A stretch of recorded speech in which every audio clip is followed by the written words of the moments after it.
Esteemed colleagues, good morning or good afternoon. We are going to start our working day, and the first briefing is the Skype connection with the town of Druzhkivka in the north of Donetsk region, which last year was liberated from the armed gang forces. Now we're going to talk about the topic, the role of the Druzhkivka local authorities in fueling the conflict between Russia and Ukraine. We are going to listen to hear the Iryna Kirikova, coordinator in Hromada Druzhkivka, and Yevhen Fialko and Yevhen Shapovalov, head of Oleksa Myrnyi organization. Good morning. We are going to hear you clear and loud.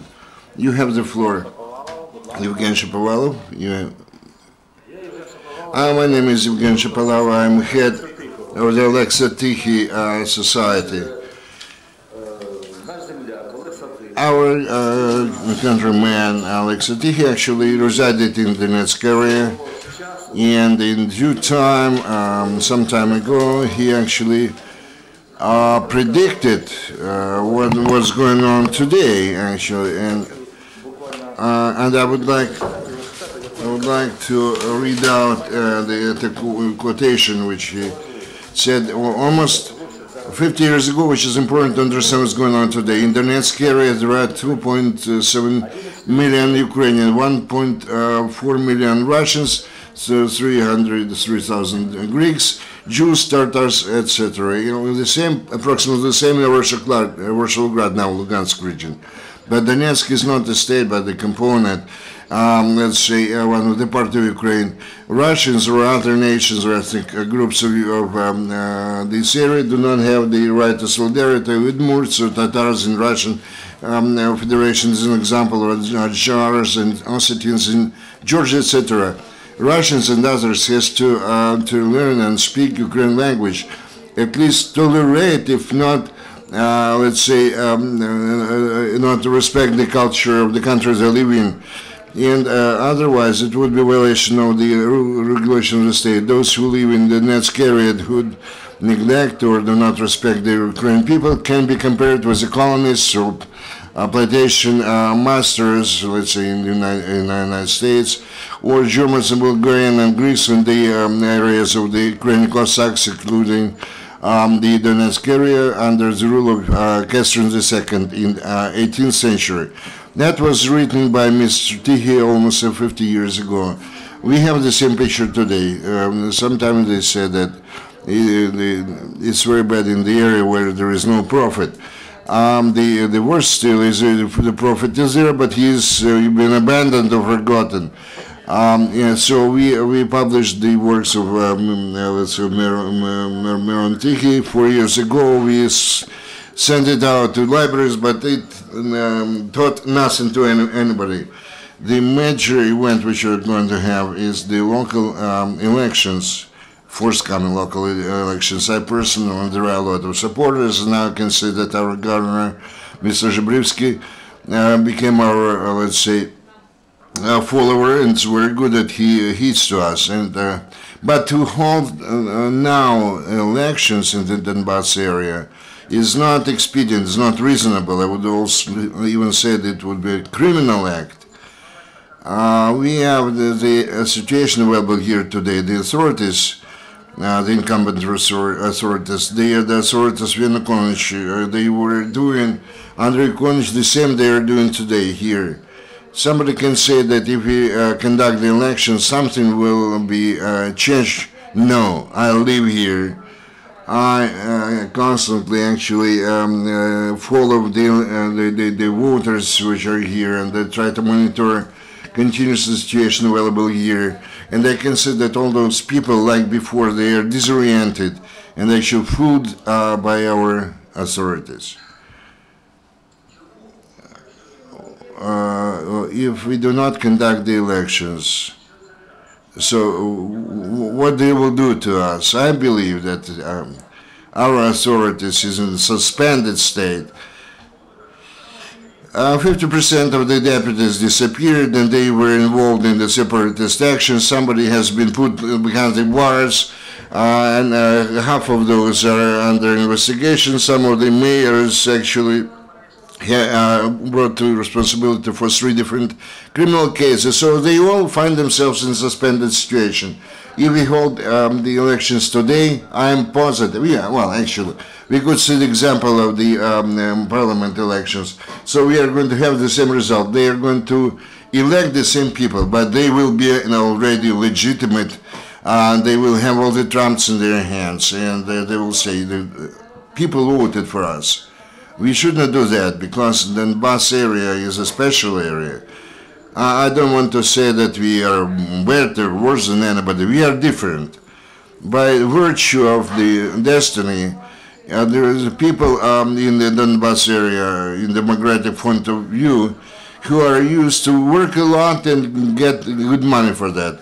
This is the main thing which they have imprinted in their mind. Not everybody have to write poetry or be activists. Somebody has to be to sow the grain and to take care of the livestock, etc. So in Donbass we have the huge industrial area. We do not have now the musicians or poets. They used to be here. We had Stus, Zuba, Sasura, Prokofiev, but they were there, and they're not any longer with us. Who has remained? Only Bespощadny, if we can consider him being a poet, as a poet. And that is why this nation, these people, has to be approached from accordingly, And the opposition bloc and the masters of the Donetsk area, which used to be here and still are here, they grew here, they know the sentiments, and they act accordingly. We have, for example, Kolesnikov, Korolevskaya, all the Kingsmen, and Kluyev used to come here on a permanent basis until he fled. And now they are united to some kind of party or the campaign, I don't know. And they actually strengthen their forces. And what they're going to say later, those deputies, when Donbass will be known with a situation which would be similar to the situation in the spring of 2014, because I'm sure that none of the MPs from the Verkhovna Rada will come here for these elections. They will just leave it at the disposal of those who are living here. We do not have we have the majority of the party, and and the reps must be on the commissions who have to provide the, let's say, kind of propaganda campaign and put forward their candidatures, whatever, but this is not the case. And I agree with Mr. Zhibrivsky, who said that we have to conduct the local elections in Donbass area in 2017, not before that.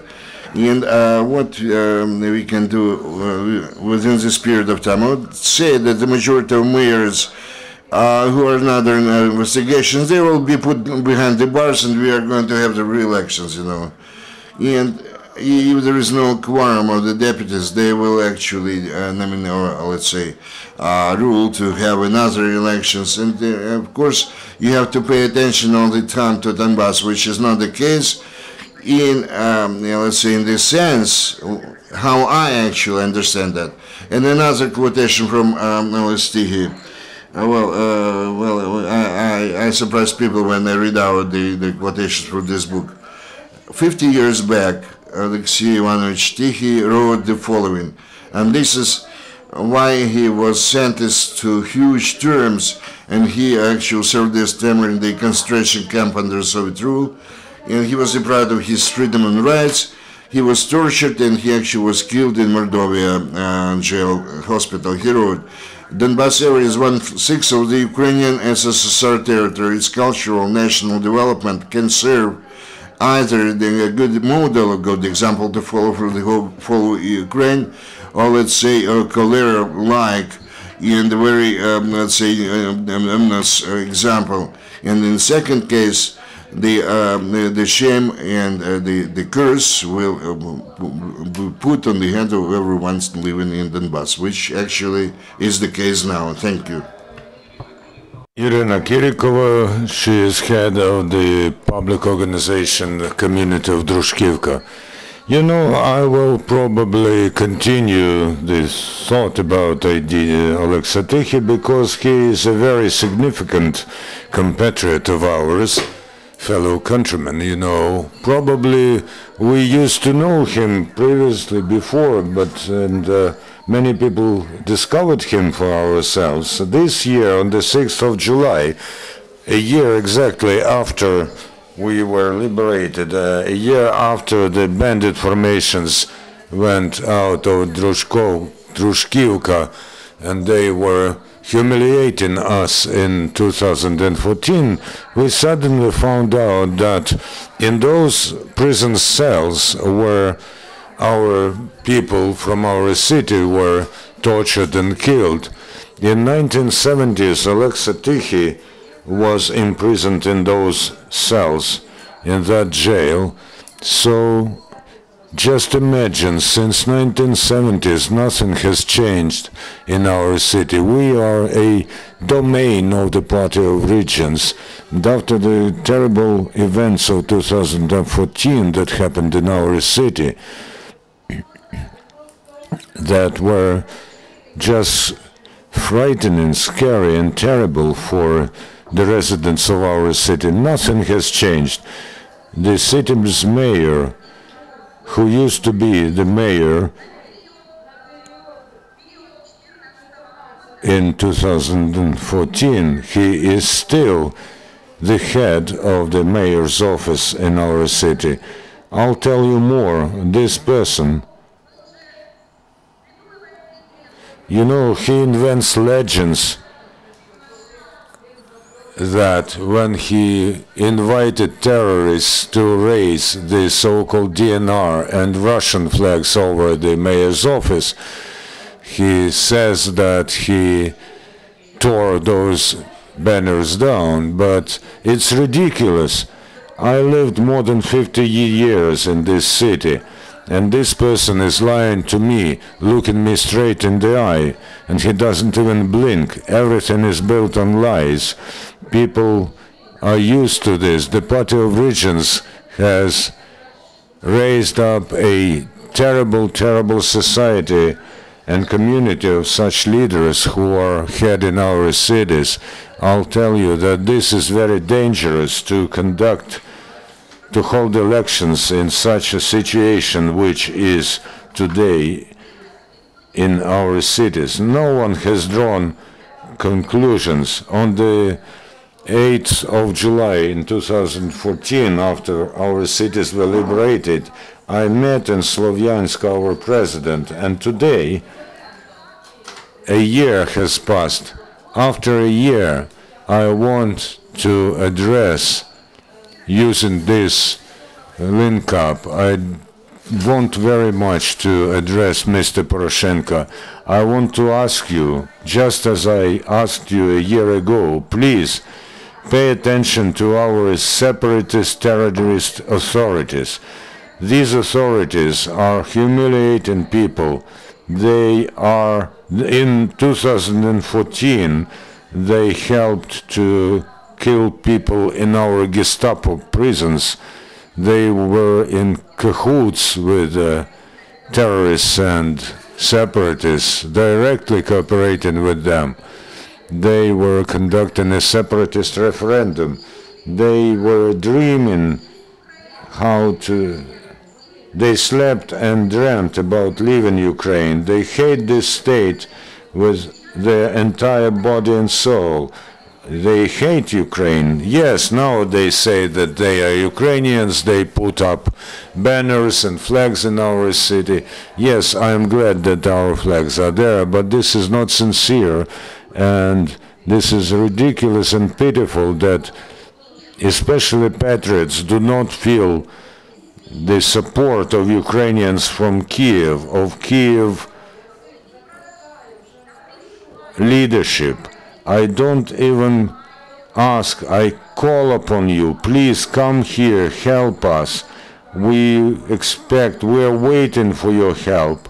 We do want our Druzhkivka to have an even more Ukrainian spirit than in Lviv, Vinnytsia or Chernivtsi. This entire year we've been doing a lot.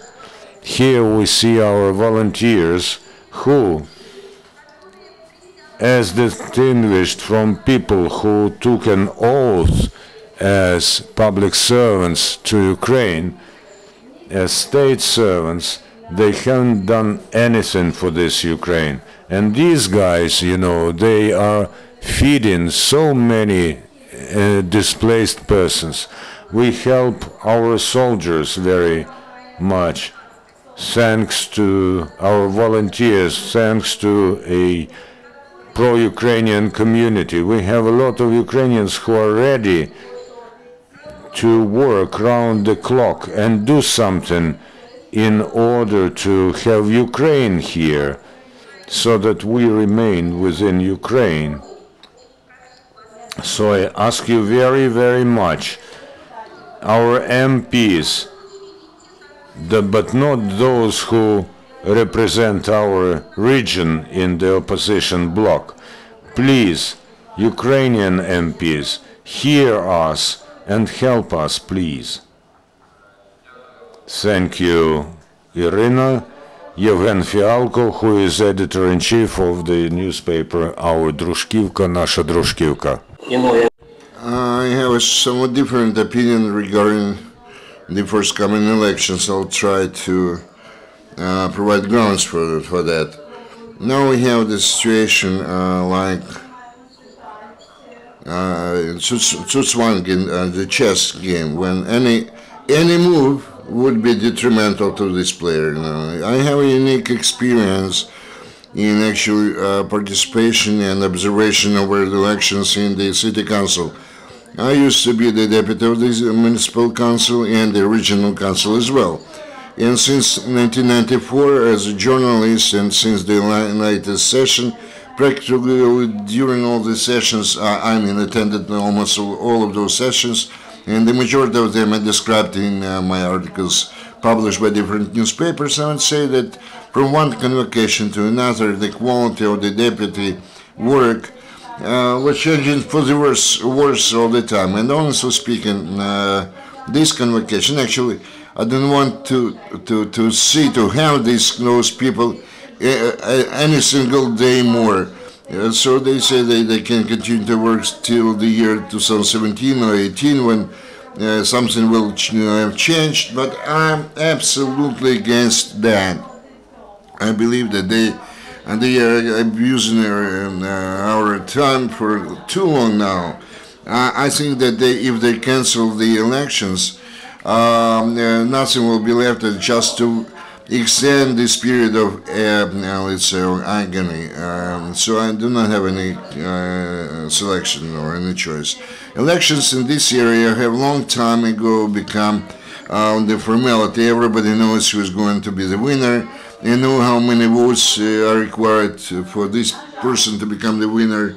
Unfortunately, Kiev never intervened or interfered in those processes. Kiev actually gave this to the let's say, to the decision of the local authorities, and they say let them provide votes, and they have to make themselves, I mean, what to do next. And this is the way how we elected Yanukovych as president. But we could not do that. We could not give more than 2 plus million, and the rest we could not provide more votes, and the rest of the votes were coming from other territories of Ukraine. So this kind of Stockholm syndrome among our residents, in other words, they never seen anything else. They happen to love their oppressors, those who took them as hostages.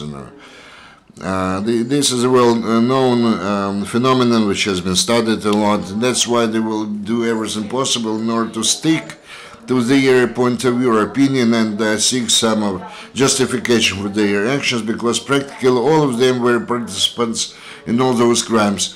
but through voting for those authorities, for their confidence in those authorities, and through their coming to the referendum, though those authorities actually they were kind of a bit aside from that, but anyway they did not do anything about that. So our city council last spring actually passed a resolution on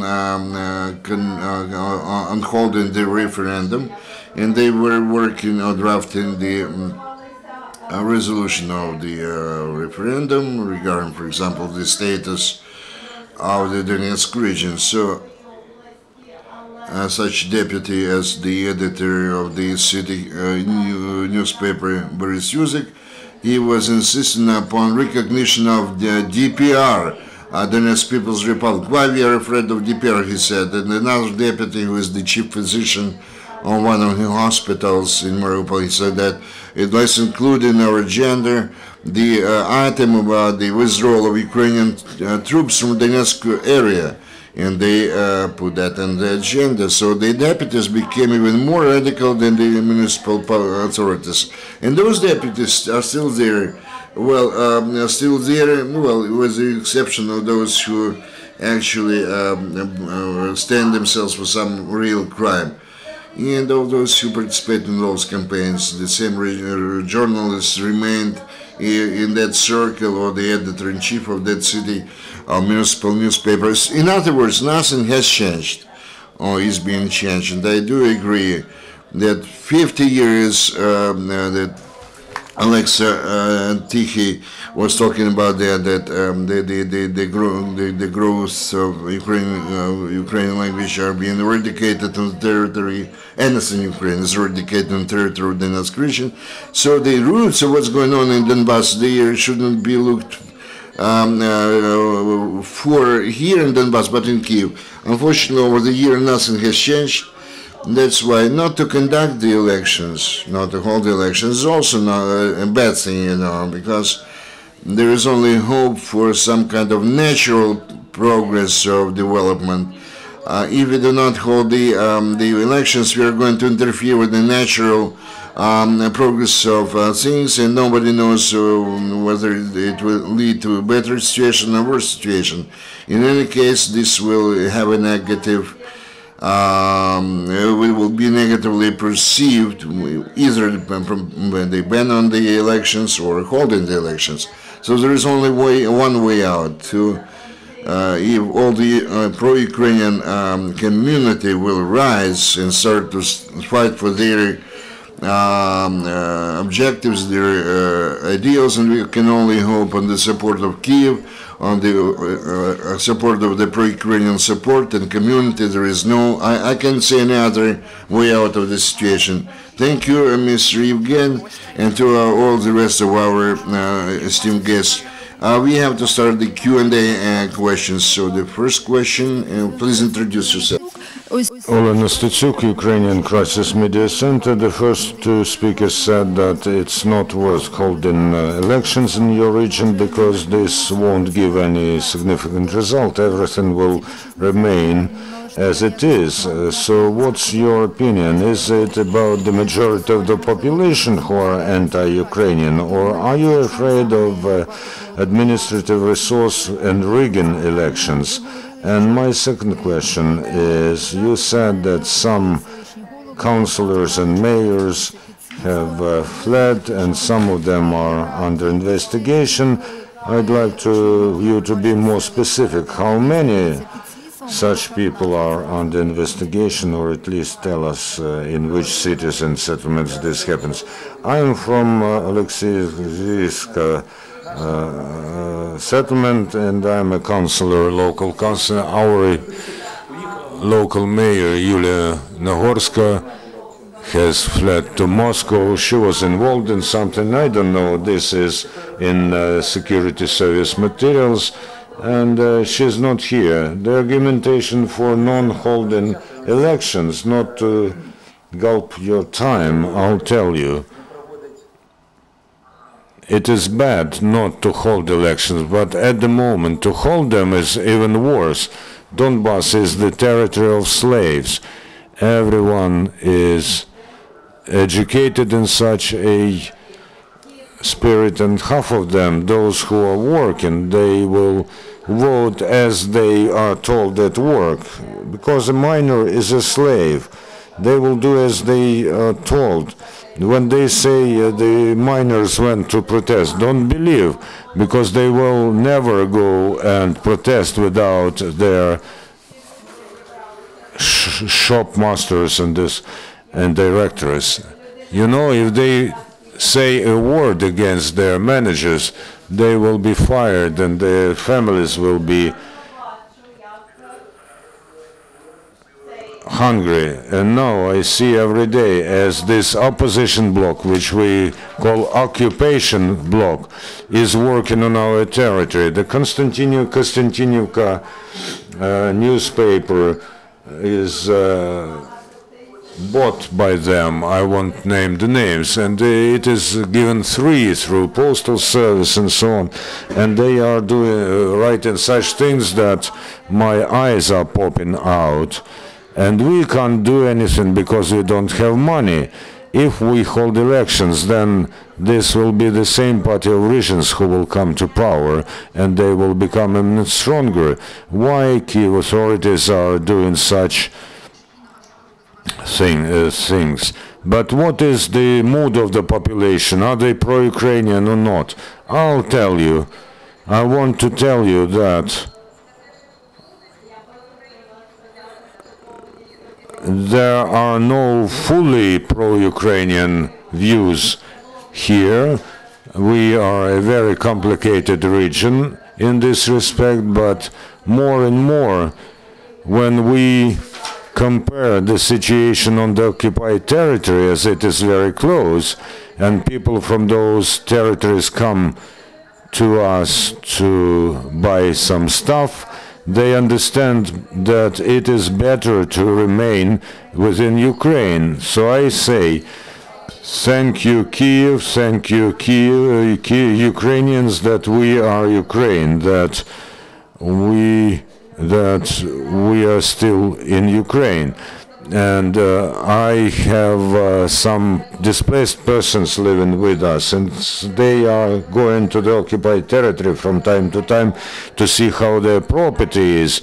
And when they come back, they say, we love Ukraine even more, because they see what's happening there. But you understand that we have when we have such officials in our cities who do not love Ukraine, who do nothing so that people understand that Ukraine is our motherland, many people understand now, or start to understand, that they have to be in Ukraine and vote only for Ukrainian parties. But still many people do not give this a thought, and you know, they are not interested in this. That's why elections here are, I would say, dangerous. Yes, this is dangerous. Here are us Ukrainians, here are us Kievans. We have been arguing for quite some time. We were talking to different organizations and regions and different people. I'll tell you that, for instance, there are 20% pro-Ukrainian, out of which 5% are active and 20% are pro-Russian, 1% of them are active, and the rest are what we called cottontails. Another question. Tanya Kolosova, UCMC. For decades we've been hearing, and you know, this is not accusation, this is our common mistake with Donbass, that you are not being heard, that you are not being given attention to. At the same moment in time, this was one of the most subsidized regions of Ukraine. But what do you have in mind when you say, and Iryna also said, that nothing has changed over the past year? What kind of attention do you need? What is needed to be done in the region so that the things change?